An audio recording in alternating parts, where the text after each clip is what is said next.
Salut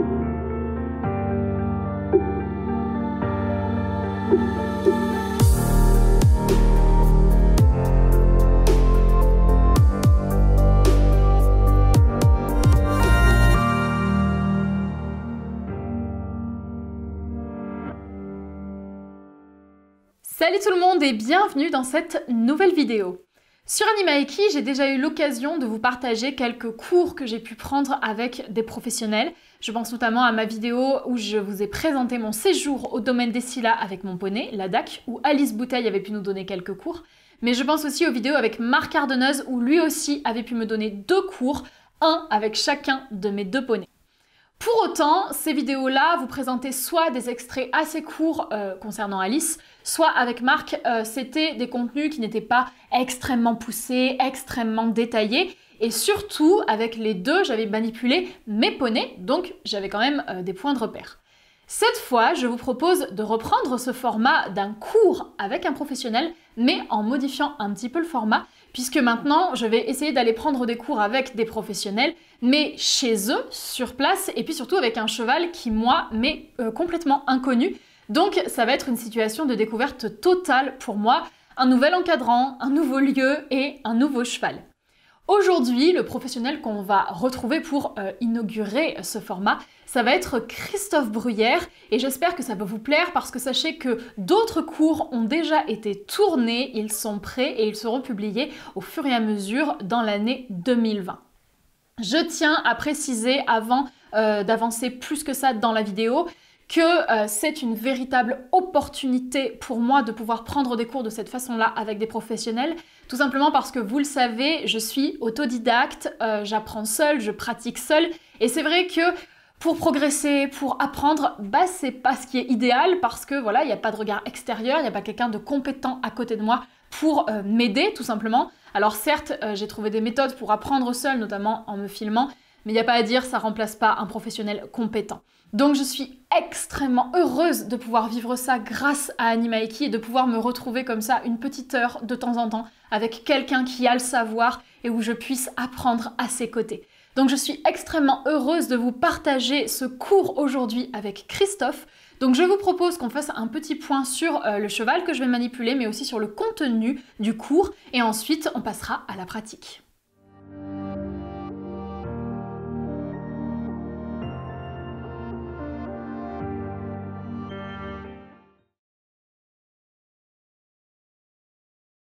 La jument que je vais manipuler, donc c'est une jument que je ne connais pas et qui vit sur la structure de Eki Clever H. Je le rappelle, Eki Clever H, c'est la structure qui appartient à Christophe Bruyère et Émilie Defrano.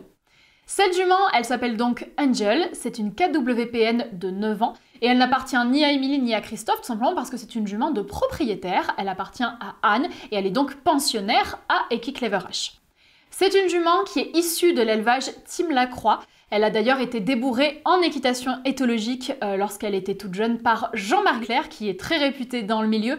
Donc elle a eu la chance de débuter l'équitation dans de super conditions. Elle a été achetée par Anne, sa propriétaire, juste après son débourrage et actuellement elle est sur la structure d'Eki Clever H depuis quelques années. C'est une jument qui est polyvalente, qui travaille aussi bien au sol qu'en dressage qu'en obstacle. Donc c'est une jument qui est éduquée et elle poursuit tranquillement sa formation avec sa propriétaire et avec Christophe. Donc en gros, on est avec une jument qui a des fondations solides et qui est formée.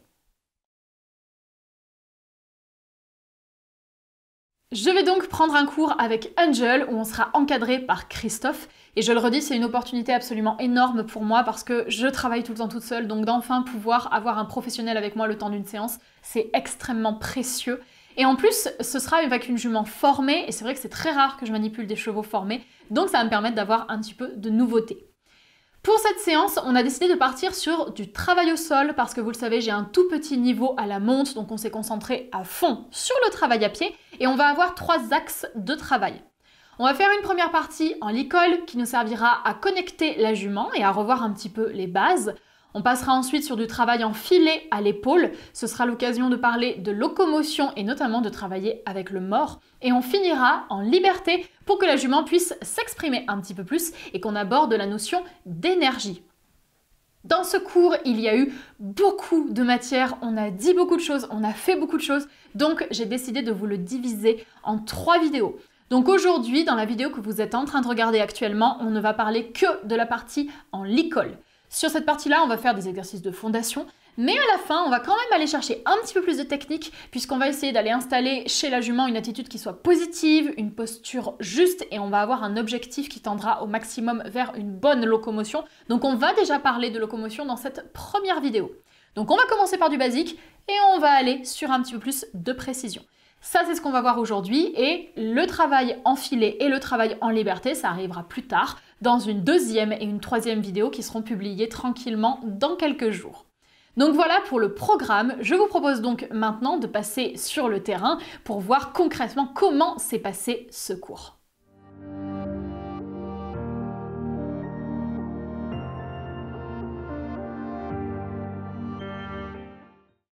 Ce que je t'invite à faire, si tu veux, juste pour te donner une piste de travail, c'est, comme tu as des connaissances, voilà, c'est si tu arrives, au travers de ce que tu vas faire, à me cerner un peu le personnage, par exemple. Okay. Tu vois, ce serait super sympa de faire ça. En termes de sensibilité, de disponibilité, enfin bon, voilà, ce que tu veux. Christophe a commencé le cours en me laissant de la liberté dès le début, puisqu'il m'a demandé de manipuler la jument comme je le voulais, pour essayer de la cerner et apprendre à la connaître tranquillement. L'idée m'a paru très confortable parce qu'en général, c'est exactement comme ça que je procède quand je rencontre un nouveau cheval en étant toute seule. C'est-à-dire que je me mets directement dans le bain en testant des exercices de base. Donc généralement, ça s'organise avec les traditionnels désengagement, mobilisation des épaules, reculer, cercle et ce genre de choses. Je vais donc me lancer là-dedans avec, en général, comme tout premier mouvement, soit un désengagement, soit un reculé, parce que c'est à mes yeux les 2 clés principales pour être en sécurité, et je tiens à valider ça puisque je ne connais pas la jument. Je commence donc ici en mobilisant ses hanches.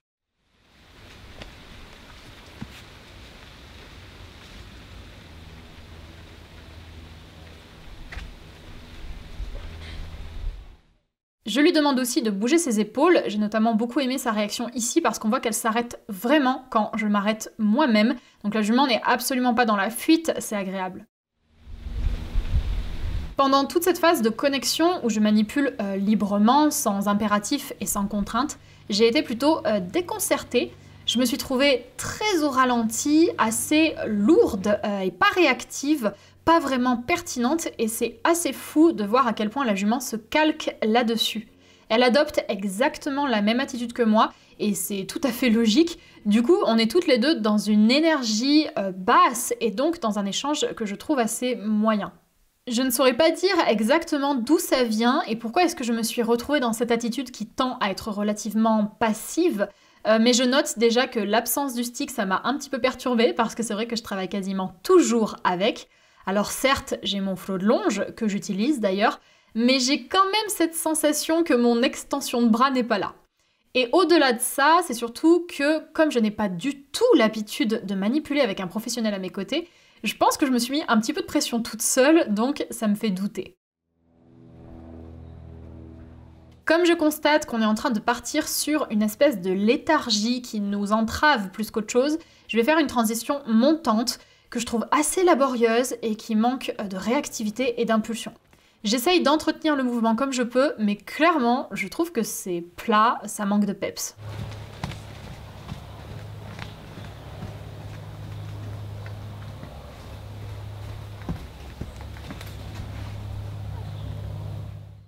Je vais désengager et comme je doute un petit peu de moi, je suis moins attentive à ce que je suis en train de faire et typiquement, je vais pas au bout du mouvement. La jument a très bien réagi à la demande, mais j'aurais dû poursuivre très légèrement pour qu'elle se retrouve face à moi. Au lieu de ça, elle s'arrête un petit peu de travers et c'est moi qui vais combler la réponse en allant jusqu'à sa tête. Donc c'est pas optimal en termes de précision et de contrôle des pieds. Ici, je l'aspire, elle arrive un petit peu de travers, j'aurais peut-être dû chercher plus de rectitude, mais je pars directement sur un petit reculé et ça c'était vraiment agréable parce qu'elle a été très légère. La majorité des chevaux que je manipule reculent peu ou pas, donc voir qu'Angel le fait vraiment bien dans une vraie acceptation, c'était sympa. Du coup, je me contente d'un seul pas, j'aurais peut-être pu demander plus, mais je vais la renvoyer. Et là encore, ça manque d'énergie.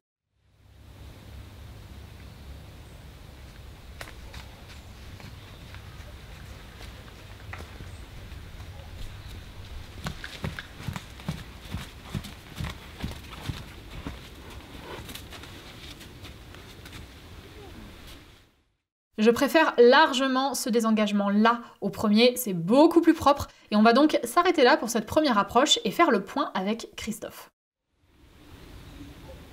Là, en espace de 5 minutes, me dire par exemple un peu comment tu ressens cette jument au niveau de la sensibilité. Je trouve que oui, elle connaît bien son boulot. Ouais. Je la trouve quand même légère. Par contre, pour les accélérations, j'ai eu plus de mal, mais je pense que ça vient peut-être de ma gestuelle à moi, qui est peut-être pas assez claire. Ouais. Mais en tout cas, très fine sur le reculé. Tu trouves qu'elle est sensible plutôt? Plutôt sensible, mais en même temps, voilà, par exemple, quand j'ai voulu faire une transition montante, mais je ne sais pas si ça vient de moi ou si ça vient d'elle. D'accord. Mais en tout cas, c'est intéressant que tu aies remarqué ça parce que tu as également noté qu'elle pouvait parfois manquer un peu de réactivité. Oui, voilà. C'est tout le temps lié un petit peu aussi à nos demandes, bien sûr. Oui, on va pouvoir améliorer ça si tu veux, y compris par ta demande, bien sûr. Mais elle a un petit peu ce côté-là, c'est sûr. Elle est très sensible, mais il faut pouvoir un peu parfois la convaincre d'être un petit peu... On est donc face à une jument éduquée qui n'est pas en situation de découverte. Et d'après cet échange avec Christophe, c'est maintenant certain que cet élan passif qu'on observe, ça vient bien de moi. La jument, elle ne fait que s'y calquer. Elle s'adapte complètement à la personne qu'elle a en face d'elle, et en l'occurrence, comme j'ai un petit peu de doute et de pression, elle est molle. Mais voilà, non, sinon c'est bien. Alors, ce que j'ai noté, par contre, si tu es d'accord, hein, c'est juste comme ça, hein, pour partager. Hein. Pour moi, tout ce que tu as fait, c'est bien, il n'y a aucun problème particulier. Alors, tu vois, elle a envie de rester avec toi. Peut-être la seule chose que, tu vois, comme on est nous amenés à enseigner, que je pourrais te dire, c'est qu'au lieu, même si ça marche, et si elle est légère, c'est très bien. Hein, mais au lieu de te mettre comme ça pour la reculer, par exemple, avec elle ça va très bien, tu peux mettre comme ça, tu peux mettre juste ton doigt là comme ça, même le petit doigt, elle va reculer, d'accord, c'est très bien. Mais si tu te retrouves avec un cheval qui peut-être est un peu moins léger, sur lequel tu veux un peu instaurer cette notion de cède dans ton licol et cède à cette sensation pour éventuellement reculer, peut-être c'est préférable si tu veux te mettre de ce côté, de prendre ce bras-là. Oui, d'accord. Plus que de prendre ce bras. Oui, exact, oui. Tu vois, parce que sinon tu risques d'avoir parfois, il y a des chevaux qui sont un peu envahissants, et on est toujours un peu plus fort, même si on ne veut pas utiliser la force. Oui, non, mais c'est vrai. Parfois quand on pose des règles, un cheval c'est puissant, c'est fort, et parfois on peut être un peu ferme parfois. Hein. C'est pas parce qu'on est ferme qu'on est méchant, il ne faut pas confondre les deux. Hein. Mais en te mettant comme ça, je pense que ce sera plus à propos pour pouvoir contrôler un peu plus ton cheval. Ici, Christophe met donc en évidence un détail que je trouve très pertinent. En effet, si on regarde comment j'ai fait reculer la jument plus tôt, je me suis en effet servi de mon bras extérieur. Et c'est vrai que d'un point de vue équilibre, c'est pas optimal. Sa remarque est donc très judicieuse et ça va m'aider. Maintenant, le reste, ça me semble très bien. Sauf que je vais t'inviter peut-être à refaire la même chose en ayant juste une corde un peu plus longue.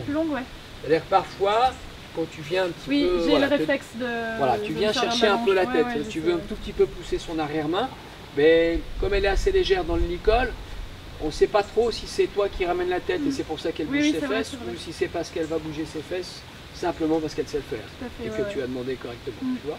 On va maintenant regarder un exercice que j'aime beaucoup, le fait de venir déplacer les hanches, de faire passer les épaules devant, puis de déplacer les épaules pour chercher une combinaison de mouvements.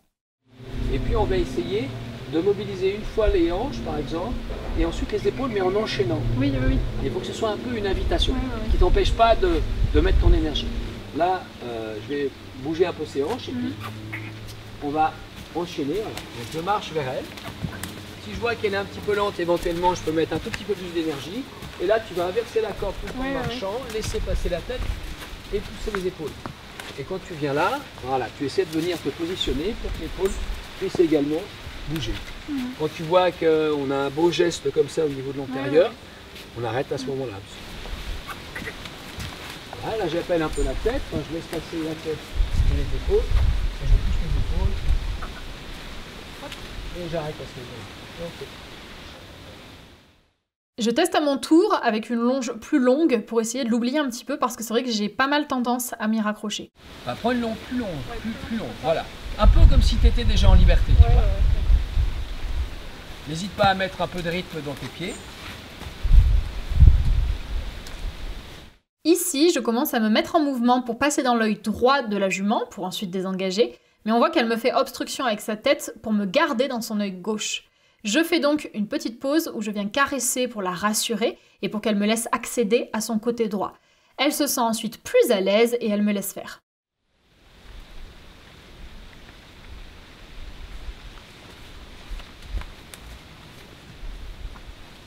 continue de marcher. Tu me dis quand je change le... Voilà, quand tu veux. Pourvu que tu continues de marcher, essaie de le faire en marchant. Voilà, super, extra. Ok, très bien. Tu peux le faire de l'autre côté si tu veux. T'es bien là comme ça. Tu peux même aller un tout petit peu plus vite.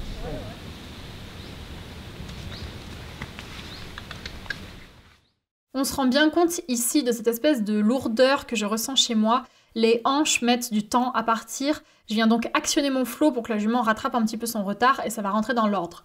Quand les hanches sont suffisamment loin, j'appelle la tête pour la faire passer devant moi et je pousse les épaules. On commence à trouver un petit peu plus d'énergie.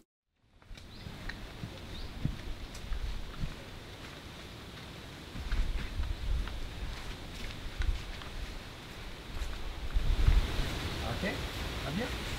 Parfait, super. Ouais, Ouais, c'est bien. C'est très bien. Tu pourrais peut-être essayer de lui demander de reculer à distance en étant en face d'elle. On passe sur un reculé à distance que la jument va bien réaliser, mais on observe quand même des petites oppositions, notamment au niveau de sa tête.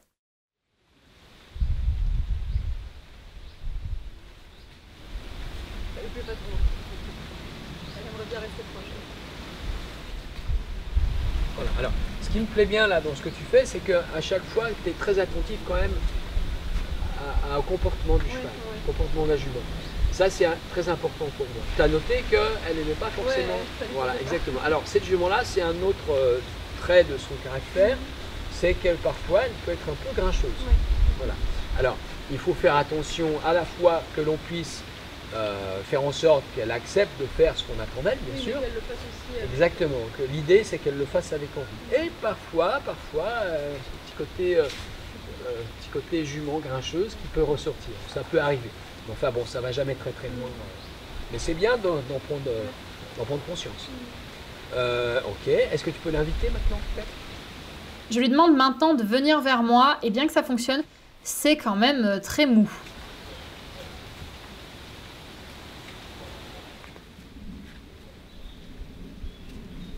Voilà. Pars un petit peu, change de direction pour voir, tout en reculant. Fais encore un peu la tête. Ouais, fais un petit peu la tête.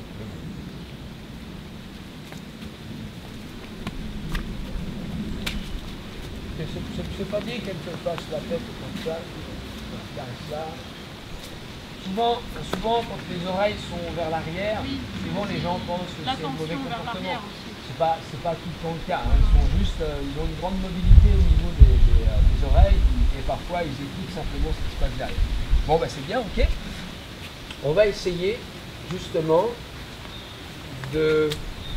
d'aller un peu vers un préalable à l'équitation, en restant au sol. Ouais. C'est-à-dire qu'on va essayer d'installer un geste chez le cheval qui va nous servir par la suite et qui va lui servir par la suite à elle. C'est-à-dire comment s'utiliser au mieux de ce qu'on peut avec le cavalier sur le dos, sachant qu'on ne va pas monter dessus. Et on va se servir du contrôle des pieds, de ses pieds, de ce qu'elle a appris jusqu'à présent, pour essayer d'avoir une recherche de locomotion intéressante pour nous et pour elle. Alors, à partir de quel moment c'est intéressant? Déjà, où les deux se comprennent, c'est important pour la communication. Et puis, à partir du moment où, d'un instant où nous, on va à un moment donné monter sur son dos, donc on va mettre du poids, même si elle est forte et qu'elle peut nous porter sans problème. On peut aussi, en les montant mal et en les orientant mal, leur faire mal au dos. Donc on va essayer de l'orienter convenablement pour qu'elle puisse harmonieusement se muscler par la suite. On va juste vérifier si notre jument, elle est capable, dans la légèreté, de descendre un tout petit peu sa nuque. Tu peux vérifier ça et tu vas le vérifier également en marchant.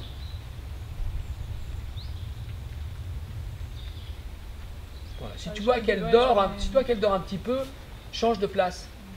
Voilà. Parfois, quand on fait des choses un peu statiques, les chevaux s'endorment un peu. Alors voilà, ça c'est bien.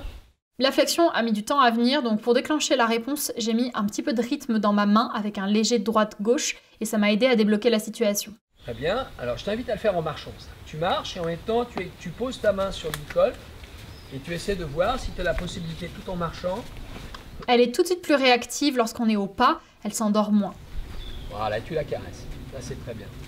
De manière à vérifier que notre jument, elle est en capacité de descendre un peu sa tête quand elle est à côté de toi. Voilà, qu'elle soit capable de céder dans sa tête, dans son encolure. Ce qui va nous intéresser, nous, pour le travail monté. C'est très bien quand les chevaux montent leur tête, ils peuvent être parfois en position de vigilance, s'ils sont gênés par l'environnement, ou même par leur cavalier. Et en étant gênés, ils vont relever l'encolure, creuser le dos, alors que le but d'une équitation intéressante, de façon à respecter leur intégrité mentale et physique aussi, c'est de pouvoir leur apprendre à descendre un petit peu cette encolure, descendre ce bout du nez, de manière à ce qu'ils ne viennent pas se creuser dans le dos. D'accord? Donc ça, c'est un préalable qui pour nous est vraiment hyper important. D'accord? Alors, est-ce que tu veux bien également vérifier, parce que tout ça on en aura besoin, les flexions latérales. Voilà, est-ce que tu peux isoler sa tête, son encolure, avec un maximum de légèreté?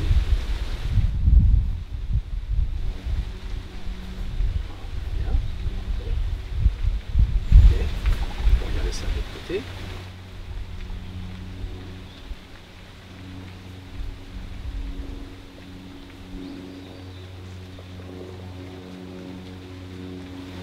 Ok, très bien. On a vu que la jument bougeait assez bien dans ses pieds, d'accord. Que tu pouvais assez facilement, ouais, je vais rester avec toi d'ailleurs. Que tu pouvais assez facilement isoler ses hanches, isoler ses épaules, isoler son encolure, d'accord. Et bien maintenant, on va simplement vérifier qu'on puisse, par exemple, déjà un petit peu demander un effet combiné entre les hanches et les épaules, par exemple. Partir un petit peu dans un petit déplacement latéral, en restant léger dans ta main. Si jamais la jument avance un petit peu sur toi, ou si elle s'arrête, tu peux mettre un tout petit peu de rythme, voire même un petit peu toucher s'il le faut. Voilà, là on s'arrête, et on fait dans le sens. Alors reste plutôt avec une main sur le hip. Voilà, tu restes en sensation sous sa tête. Ça permet d'avoir un contact et de sentir ce qui se passe dans ta main. Ta main, elle est là pour recevoir, orienter, mais elle est là pour recevoir un petit peu la sensation que te donne la jument. Est-ce qu'elle est légère? Si elle est légère, ouvre bien les doigts, comme tu le sais. Voilà, ta main reçoit. Très bien. Ok, ça super. Très bien. Donc là, enfin, je ne sais pas si tu es d'accord avec moi, mais on a quand même une disponibilité des quatre-pieds assez intéressante. La jument reste légère. Jusqu'à maintenant, on a révisé les basiques. C'est donc le moment d'aller chercher un petit peu plus de complexité en travaillant plus précisément sur la locomotion. Alors, maintenant, on va compliquer un peu les choses. Tu as vu qu'on pouvait bouger les épaules comme on l'a fait tout à l'heure, sauf que quand on l'a bougé tout à l'heure, on poussait en même temps un peu sa tête à l'extérieur. D'accord ? Là, maintenant, on va essayer de garder la tête de notre jument vers nous, d'accord ? Comme si on voulait un petit peu incurver son encolure. C'est pas vraiment ce qu'on cherche, mais c'est juste garder un point fixe avec notre main. Et cette main-là, le rôle qu'elle a est très important. Elle est à la fois passive et en même temps, elle est là pour recevoir la sensation que nous donne le cheval. Encore une fois. C'est-à-dire que si c'est léger, évidemment c'est ce qu'on espère, on va ouvrir les doigts et essayer d'être un contact de gramme très très léger. Et c'est ce qu'on va chercher par la suite également monter. D'accord ? Pas agréable d'avoir des chevaux qui tirent. Et souvent, quand un cheval tire, c'est soit qu'il est en fuite, soit qu'il n'a pas compris ce qu'on demandait. En tout cas, en aucun cas, il est avec nous. Il y a des cavaliers parfois qui aiment ça, mais je ne sais pas comment on peut aimer ça, peu importe.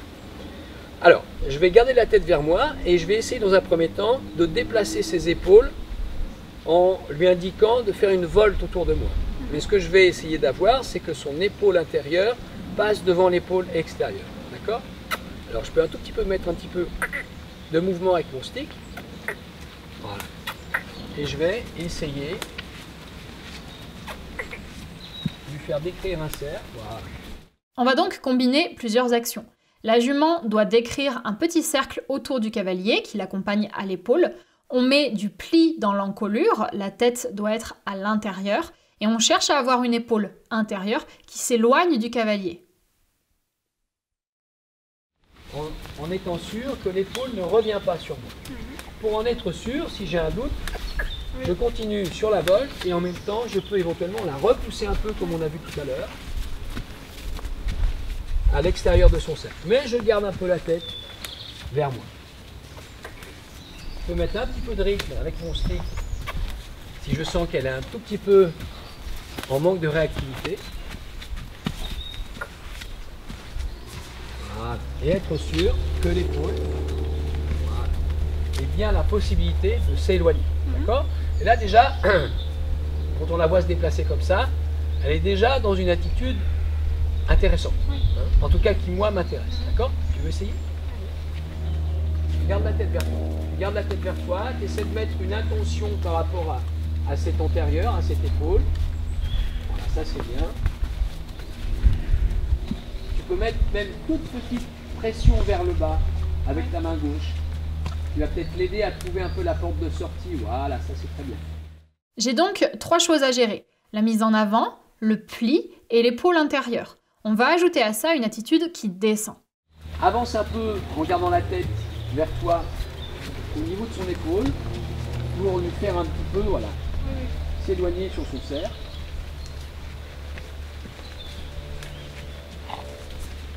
Ça, c'est typiquement le genre de choses que je ne fais jamais quand je suis toute seule, tout simplement parce que je trouve que ça peut être difficile à appréhender quand on n'a pas de professeur.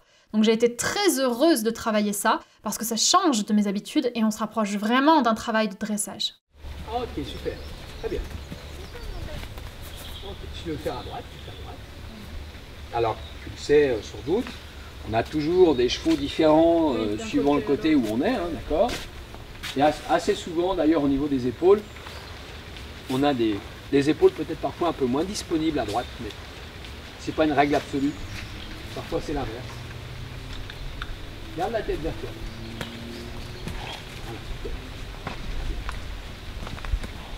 La jument est super, elle s'aide bien et elle est vraiment coopérative, donc ça me simplifie la tâche parce que je peux vraiment me concentrer sur ce que je suis en train de faire sereinement. Très bien. Alors là, ce qu'on peut constater déjà, c'est que l'épaule donc ne vient pas s'opposer vers toi, c'est assez léger, assez disponible. On va venir ajouter un nouvel élément, prendre conscience de l'engagement du postérieur interne, et c'est très précieux.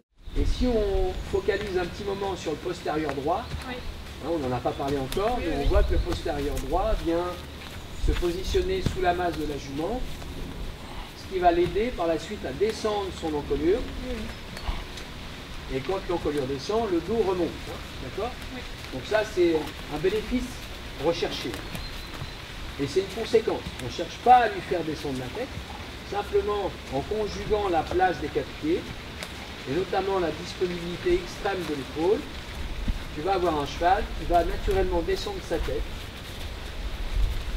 et remonter son dos et son garrot. Voilà, ok. Moi je trouve ça intéressant parce qu'on n'est pas du tout en train de faire du sport là. Par contre, c'est un super préalable. J'ai beaucoup aimé cette approche parce que moi qui adore la décomposition pour comprendre et apprendre, c'est l'idéal ici parce qu'on a travaillé dans la lenteur et étape par étape pour que je puisse bien appréhender cette recherche de locomotion juste. C'est-à-dire qu'on apprend un geste futur, sportif, au cheval, en respectant son dos, en respectant son intégrité physique et en l'orientant contre l'avenir. D'accord ? Donc ça, c'est quelque chose que je passe beaucoup de temps, et quand on parlait ensemble de la conjugaison entre le fait de bien apprendre un cheval clairement en étant cohérent et d'articuler un peu de locomotion, de recherche de locomotion juste pour le cheval, on est un peu dans ce principe-là. Au début, on se soucie donc des épaules. Ouais. D'accord ? Si on a un cheval qui revient vers nous avec ses épaules, il a tendance un peu à prendre du terrain, et ça pour un cheval ça veut dire beaucoup. Et les épaules c'est vraiment une partie du corps du cheval à laquelle il fait très attention. Et en plus, lorsque les épaules sont assouplies, disponibles, c'est vraiment, on rentre dans un autre monde en termes de disponibilité du cheval, y compris bonté bien sûr. On se concentre maintenant vraiment sur le postérieur pour avoir au maximum un engagement de qualité. Alors, je recommence donc l'épaule. Je garde mon point fixe là, ici avec ma main. Et là, je vais me soucier un peu plus maintenant, mais elle le fait déjà parce qu'elle connaît, du passage du postérieur. Je vais un tout petit peu ramener ma main en avant sur la volte. Voilà. On regarde ce que fait la jument. Je l'accompagne un peu. lui demande d'avancer sur ma main gauche. Je vais descendre un peu avec elle. Voilà, voilà la jument. Qu'est-ce qu'elle fait? Elle cède dans son encolure et dans sa tête. Ouais. D'accord? Et si elle cède, c'est pas tellement parce que je propose une direction vers si elle ne la trouve pas, et c'est pas tellement parce que je lui demande de descendre sa tête, c'est simplement parce que c'est la conjugaison des 4 pieds qui font qu'elle se relâche, elle se décontracte, elle vient dans une forme d'auto-étirement. Et moi, personnellement, ça m'intéresse beaucoup. Tu veux essayer?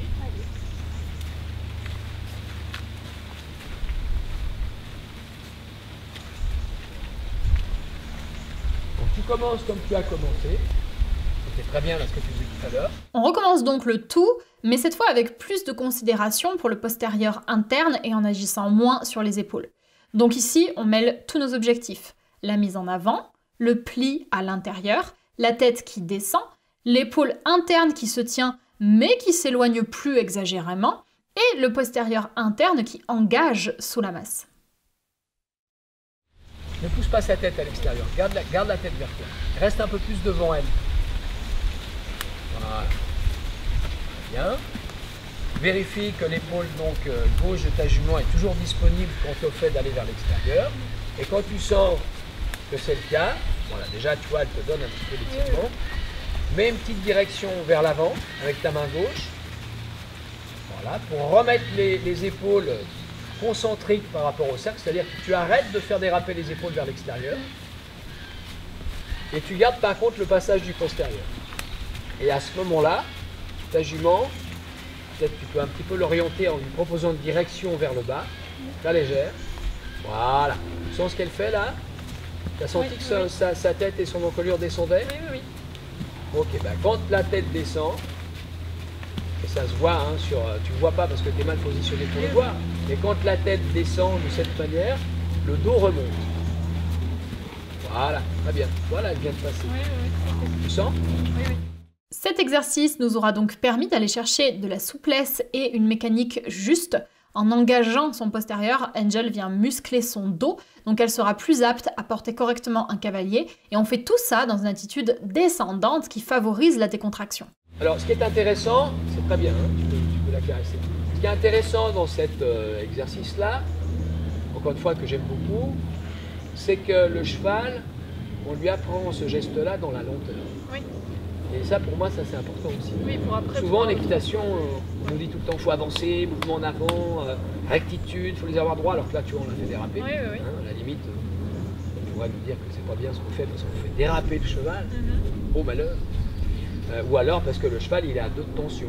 Alors, bien sûr, elle va peut-être manquer de réactivité si on fait que ça tous les jours. Oui. Mais le fait de passer par la lenteur, c'est très intéressant parce que ça leur laisse le temps, eux, de pouvoir s'organiser et de trouver la sortie, de trouver la possibilité de se relâcher.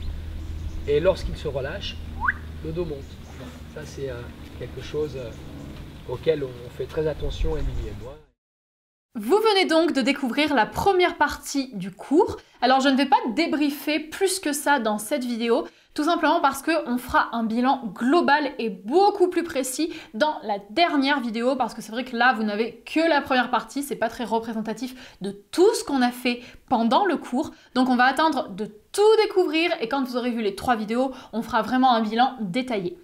Quoi qu'il en soit, personnellement, j'ai adoré cette première approche. D'abord avec cette idée de recherche de locomotion, tout simplement parce que je trouve que la locomotion, c'est une notion qui est passionnante, mais qui n'est pas toujours facile à appréhender lorsqu'on est seul. Je sais que moi, toute seule, j'ai du mal à me former à ça et à me rendre compte si je fais bien, je fais mal, qu'est-ce qu'il faudrait améliorer, tout ça. Et du coup, d'avoir un professionnel à côté de moi, c'est quand même ultra confortable, donc j'ai beaucoup apprécié. Vous l'avez vu, la jument a quand même une tendance à être un petit peu molle. Alors on l'a dit, ça vient complètement de moi. Elle se calque seulement à l'encadrement qu'on lui propose. Mais vous verrez que ça ne va pas durer, donc je n'en dis pas plus. Et du coup, je vous propose qu'on se retrouve dans quelques jours pour la 2e partie. Et la 3e partie arrivera également. Avant de vous quitter, bien entendu, je tiens à remercier de tout cœur Christophe pour son encadrement, Angel pour sa contribution et puis Anne, sa propriétaire, pour m'avoir gentiment prêté sa jument. Donc merci beaucoup à tous les 3 et on se retrouve très bientôt pour la 2e partie.